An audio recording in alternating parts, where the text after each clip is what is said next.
Di dunia perfilman ada yang namanya itu studio indie. Studio indie intinya adalah studio film independen yang tidak terikat oleh perusahaan besar ataupun studio besar, dan bahkan tidak terikat dengan yang namanya itu instansi pemerintah. Istilahnya ya mereka itu memang berdiri sendiri, tidak ada di bawah apapun, tidak ada di bawah nama apapun yang memang sifatnya itu mengikat, jadi mereka itu memang bergerak secara independen. Nah, biasanya karya-karya dari studio indie ini adalah karya-karya ataupun film-film yang bersifat orisinal, yang dimana yang memang keluar langsung dari ide studio indie tersebut, dan biasanya pendekatannya itu lebih kreatif ketimbang dengan film-film komersial ataupun film-film yang diproduksi oleh studio-studio besar. Biasanya seperti itu, untuk ceritanya, untuk story-nya gitu ya. Dan biasanya studio indie ini mengandalkan resource ataupun sumber daya yang memang terbatas dan memang dari diri mereka sendiri. Dan bahkan mereka itu bekerja sama dengan pihak lain untuk mendapatkan resource ataupun sumber dayanya. Di sini, karena emang angkringan kreatif itu adalah studio indie yang bersifat emang untuk ngeluarin hobi-hobinya, hobi-hobi tentang membuat film dari para anggota-anggotanya. Jadi ya untuk angkringan kreatif ini sudah tergolong ke dalam studio indie gitu.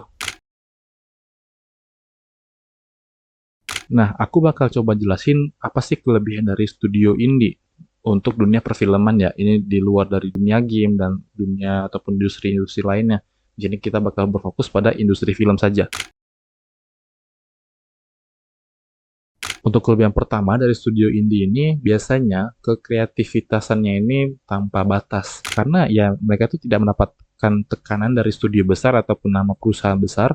Jadi ya mereka bisa bereksperimen dengan ceritanya, bisa bereksperimen dengan teknisnya, bisa bereksperimen dengan banyak-banyak hal lah. Jadi ya ini emang benar-benar mengekspresikan kekreativitasan seseorang ataupun suatu studio indie ini ketika membuat sebuah film.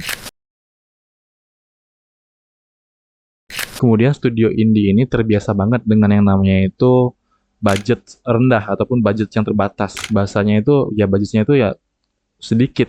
Kalau emang bahasa sederhananya ya budgetnya itu sedikit, dan dengan budget yang sedikit itu mereka bisa membuat suatu film. Jadi kesimpulannya itu ya studio indie ini bisa memaksimalkan budget yang mereka punya. Walaupun budgetnya itu adalah budget yang rendah, budgetnya itu sedikit dan lain-lain sebagainya.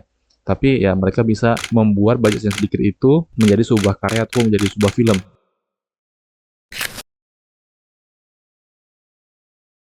Kemudian kelebihan dari studio indie ini salah satunya adalah fleksibilitas dalam produksi. Fleksibel kenapa? Fleksibel ya kadang nggak ada terikat sama sekali dengan yang namanya itu studio besar, dengan nama yang besar, dengan perusahaan yang besar. Jadi ya kalau emang mau produksinya itu hari ini, kemudian mau dilanjut bulan depan ya itu bisa-bisa aja, karena ya fleksibel gitu untuk waktu pengerjaannya, waktu produksinya, waktu editnya, sampai kapan. Yang penting mereka itu mengerjakan ataupun memproduksi si film tersebut. Dan ya nggak ada namanya itu deadline ya. Istilahnya kalau emang di studio indie itu, karena nggak ada target yang memang pengen targetnya itu target pasar. Yang penting filmnya udah diproduksi, filmnya udah siap untuk diedit. Ketika diedit, ya kalau mau ditayangkan, ya bisa ditayangkan di mana aja. Karena platform untuk ditayangkannya itu bukan cuma di bioskop ya, tapi bisa ataupun ada banyak kemungkinan untuk ditayangkan di mana saja gitu. Dan untuk kelebihan dari studio indie yang terakhir, menurut aku, studio indie ini bisa menjadi sebuah platform ataupun sebuah tempat di mana untuk melahirkan talenta-talenta baru, baik itu talenta dalam kru maupun talenta pada talent ataupun aktor. Karena kenapa? Karena ya untuk studio indie ini bisa dibilang emang tempat untuk memulai karir ataupun untuk memulai bakat-bakatnya gitu, untuk mengekspresikan bakatnya, mengekspresikan kreativitasannya, mengekspresikan bagaimana mereka itu bagus dalam membuat sebuah film. Dan dengan adanya hal tersebut, ya talenta-talenta baru itu terbentuk ataupun terlahir dari si studio-studio indie ini. Nah, tadi itu adalah beberapa kelebihan dari studio indie menurut aku, dan ada banyak banget kelebihan-kelebihan lainnya yang bisa teman-teman eksplor lah sendiri nanti, ataupun kalau emang teman-teman mau mulai yang dengan yang namanya itu studio indie, silahkan rasakan bagaimana keseruan dan juga bagaimana kebebasan kita berkreativitas di studio indie itu. Kalau kita ngomong masalah kelebihan, tentu aja sesuatu punya kelebihan, dan pasti sesuatu tersebut memiliki kekurangan. Tentu saja studio indie termasuk.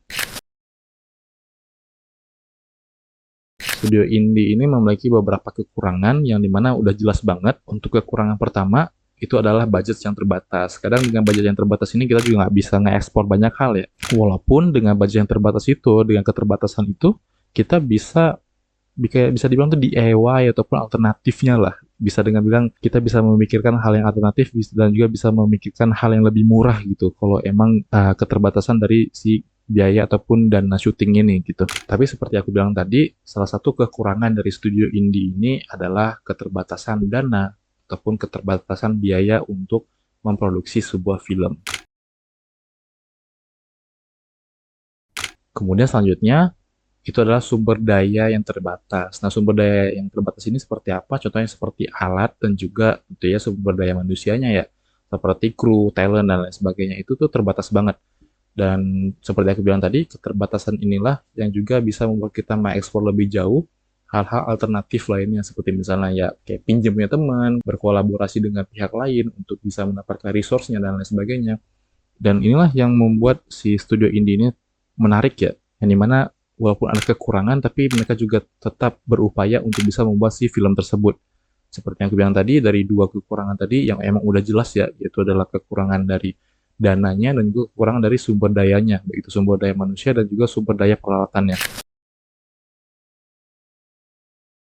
Dan kedua kekurangan ini tentu aja bisa diatasi ataupun bisa dieksplor ataupun bisa diutak-atik dikit lah untuk bisa mendapatkan alternatifnya seperti hal yang baru ataupun hal yang mungkin lebih murah ataupun hal yang gratis gitu. Untuk mengatasi kekurangan-kekurangan studio indie ini ada beberapa hal. Yang pertama itu adalah kolaborasi. Ini adalah tentu ya kita berkolaborasi, kita meminta kerjasama dengan pihak lain yang dimana mungkin dengan kerjasama tersebut bisa membuat yang namanya itu pengurangan dana ataupun ya bisa menghemat dana ya ke istilah yang lebih bagusnya, bisa menghemat dana juga bisa mendapatkan sumber daya yang lebih oke gitu kok ketika kita berkolaborasi.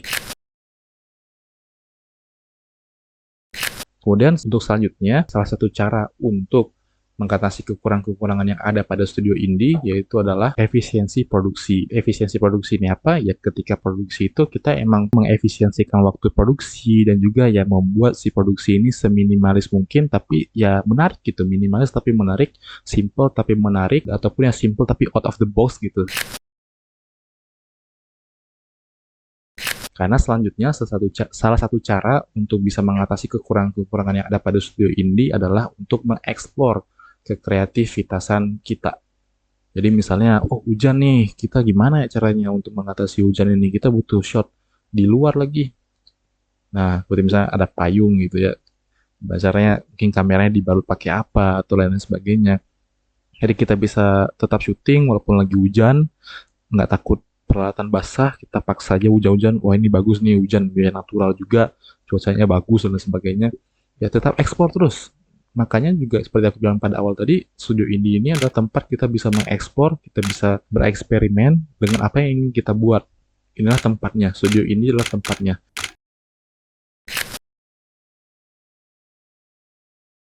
Seperti yang aku bilang sebelumnya juga, segala sesuatu memiliki kelebihan dan segala sesuatu memiliki kekurangan. Tapi kita jangan terlalu fokus dengan kekurangan tersebut, karena kita pasti memiliki cara, kita pasti memiliki inovasi untuk bisa membuat kekurangan tersebut menjadi sebuah kelebihan. Jadi itu saja untuk video kali ini, semoga video ini bermanfaat, and see you soon.